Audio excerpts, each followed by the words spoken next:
Pessoas em situação de rua de diferentes pontos da região metropolitana do Rio de Janeiro têm contado há meses com a solidariedade de um motorista de caminhão e com o ajudante dele para poder matar a fome. Às terças e quintas-feiras, a dupla estaciona o veículo no bairro da Glória, na zona sul do Rio, com ossos e pelancas de supermercados que não são aproveitados. A gente está mostrando as imagens para quem nos acompanha nas redes sociais. São impressionantes. Antes, as doações eram feitas para alimentar os animais dos moradores de rua. E agora servem também de comida para as pessoas. O caso ganhou repercussão após uma reportagem do jornal Extra. Uma estimativa da ONU mostra que 1/4 da população brasileira vivenciou insegurança alimentar moderada ou severa entre 2018 e 2020, um crescimento de 5% em comparação com o período entre 2014 e 2016. Hoje de manhã, manifestantes fizeram um protesto contra a fome em frente à mansão do senador Flávio Bolsonaro, avaliada em 6 milhões de reais, localizada numa área nobre de Brasília. É um escárnio, né? É um escárnio que o sujeito acusado de organização criminosa, peculato, lavagem de dinheiro, ele seja senador, continue sendo remunerado com dinheiro dos pagadores de impostos para ter esse cargo eletivo, apesar de tudo que fez no gabinete passado, como deputado estadual, e que ainda tem uma mansão aí num valor de 6 milhões de reais e que teria sido paga com a própria venda de um imóvel apontado na investigação aqui no Rio como local de lavagem de dinheiro do esquema ilícito de desvio de dinheiro do povo no gabinete. Então é natural que surjam manifestantes contra isso, principalmente quando você tem o contraste da vida do cidadão comum brasileiro de baixa renda, que está passando fome, com o filho nababo do presidente da República. São várias mansões, né? A gente vê mansão aí para todo lado. O Lula também tinha as mansões dele, né? O triplex, que supostamente é do amigo, o sítio, que supostamente é do amigo, toda essa sujeirada aí que está sendo varrida para debaixo do tapete pelo Supremo Tribunal Federal, pelos ministros apadrinhados por ele, principalmente Ricardo Lewandowski, que nem sequer deixa ir para a Justiça Federal de Brasília, para onde foi transferido um dos processos, né?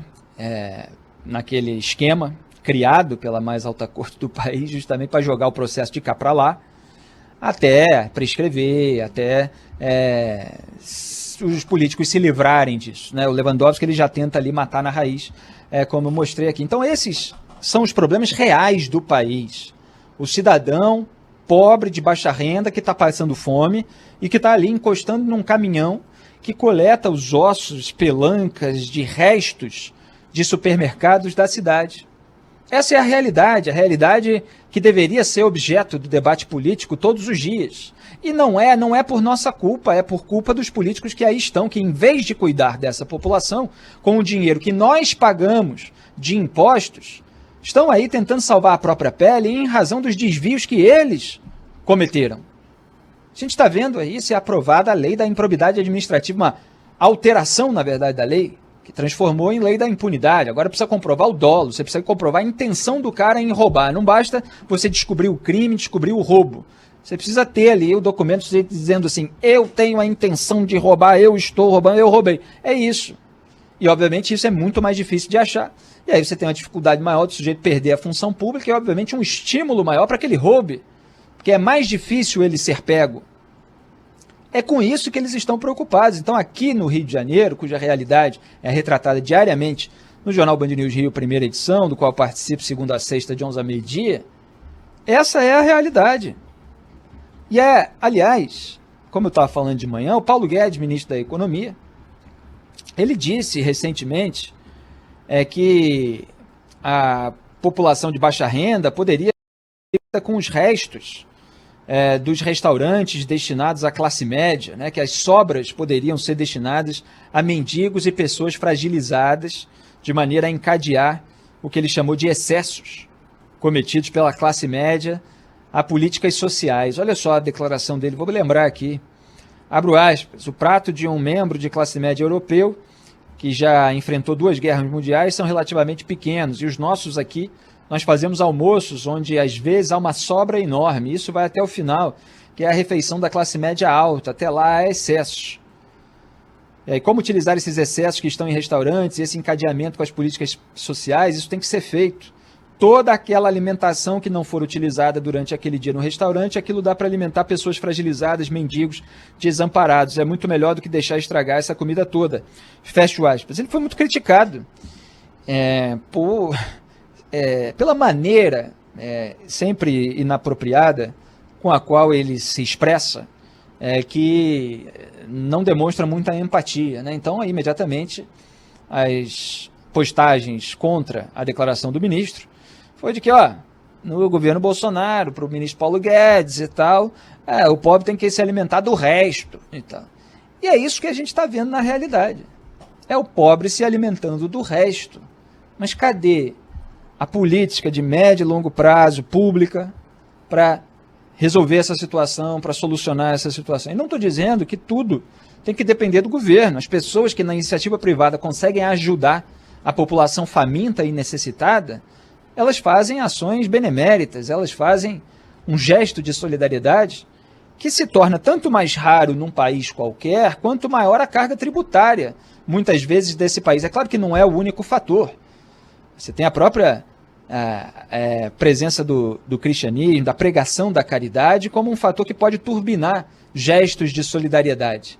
Mas às vezes você tem lugares onde há uma descristianização e que a caridade vai se perdendo, e quando o sujeito já tem que trabalhar meses e meses durante o ano para dar dinheiro para os políticos decidirem o que fazer com eles, e a gente vê o que eles fazem, botam no próprio bolso muitas vezes. O sujeito deveria esperar em troca o serviço de qualidade ou o atendimento à população em baixa renda. Agora não, ele é extorquido pelo Estado, né, de certa forma, por meio dos impostos, porque é impelido, é obrigado a pagar. E ele, se quiser ajudar a pessoa pobre, ele tem que pagar ainda mais daquele salário que é fruto do seu trabalho, do seu suor, de ele acordar todo dia cedo e tal, para fazer uma atividade de interesse do restante da sociedade e prover o sustento da sua família.